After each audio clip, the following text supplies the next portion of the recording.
When a person is smoking cannabis, one of the plant's chemicals known as THC passes from the lungs into the bloodstream. The THC is then carried by the blood to the brain, where it acts on specific cannabinoid receptors.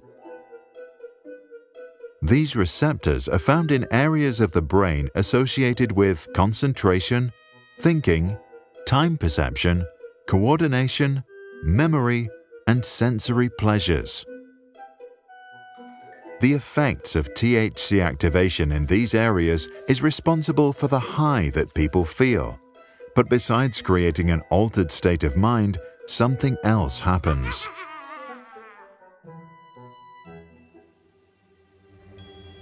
In the United States, according to a 2018 survey, 1 in 8 adolescents aged 12 to 17 consumed marijuana in the past year. In 12th grade, about 1 in 16 do so daily. So what's the problem? Even super smart people smoke, right? Let's look at the effect of cannabis on a teenager's brain. The brain's response to counter the effects of THC impairs its attention, its ability to remember, and its potential for learning. These effects can last up to several days. This would not be such a problem if our brain ran like a machine, but that's not the case. The brain is a living organism, maybe the most precious one there is.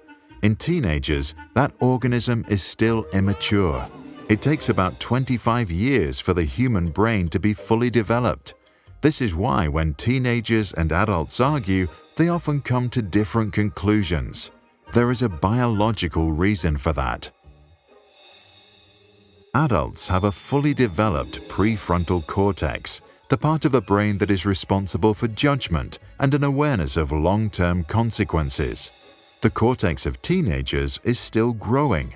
They are more influenced by their already matured limbic system, which responds to fears and emotions. If the developing brain is exposed to a lot of THC, the part responsible for controlling emotions may never reach its full potential.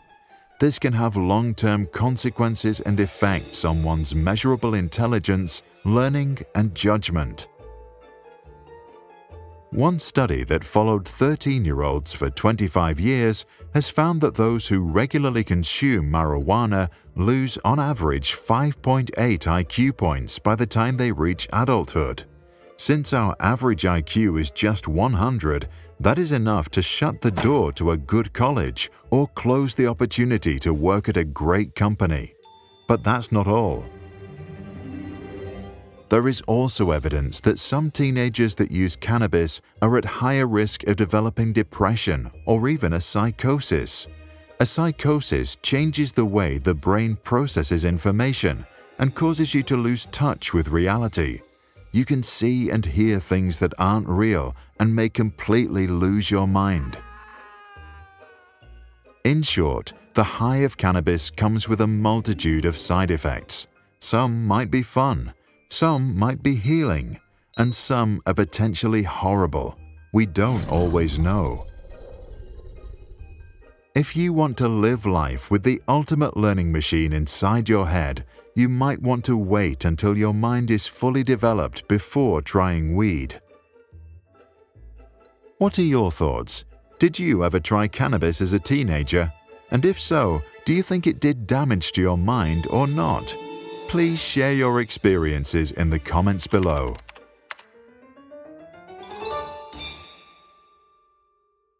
This video was made in association with Cannabis.org and was sponsored by Weed.com. If you like how we explain complicated ideas in simple cartoon animation, you can support us. Visit patreon.com/sprouts. Take a look, learn how it works, and what's in it for you. We hope to see you there. If you are a parent or educator, check out our website, sproutsschools.com. There you can find all our video lessons for download without background music, plus additional resources and classroom activities.